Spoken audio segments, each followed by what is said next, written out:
O fato de o Banco Central aqui do Brasil ter começado a subir os juros antes do que bancos centrais de outras grandes economias do mundo alimentou a expectativa de que a gente parasse antes também de subir a taxa Selic. Se começou antes, para antes. Mas o presidente do Banco Central, Roberto Campos Neto, disse que essa lógica não necessariamente é verdadeira, não é isso, Priscila Yazbek? Já preparando o terreno para manutenção da tendência de alta da taxa de juros por um pouquinho mais de tempo do que gostaria, por exemplo, o nosso setor produtivo e milhões de brasileiros pendurados em dívidas, não é, Priscila? Bom dia para você de novo.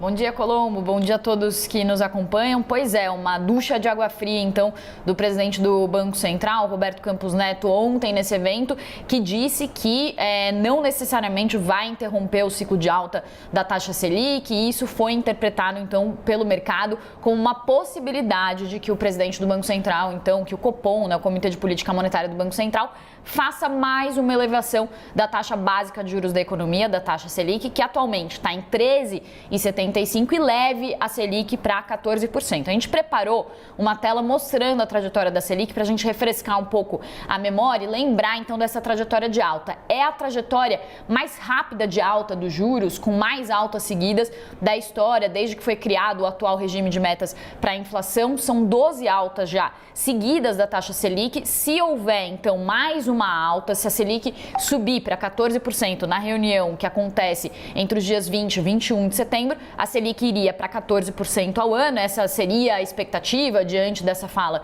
do Roberto Campos Neto, e com isso seria a 13ª alta seguida da taxa Selic, o que levaria a taxa de volta para o patamar que ela tinha em novembro de 2016, quando os juros subiram por causa da crise de 2015, 2016, aquele aumento de preços muito forte, de preços que tinham sido represados e que fizeram com que a inflação subisse muito naquela época. Então o Banco Central também teve que ser agressivo com os juros. O que a gente pode discutir sobre isso? Por que é importante falar sobre os juros básicos da economia? Porque, como o Colombo colocou, os juros básicos da economia, eles funcionam como se fosse a temperatura do dinheiro, o custo do dinheiro. Então, quando eles sobem, é bom para quem está com dinheiro no bolso, porque investe e ganha mais nos seus investimentos. Mas é ruim para a maioria da população que toma empréstimo, porque aí os juros sobem para os empréstimos e também para as empresas, que veem que é mais vantajoso fazer um investimento, por exemplo, num título público que não tem risco e vai estar com juros maiores, do que fazer um investimento na economia real que poderia gerar empregos. É por isso que quando os juros sobem,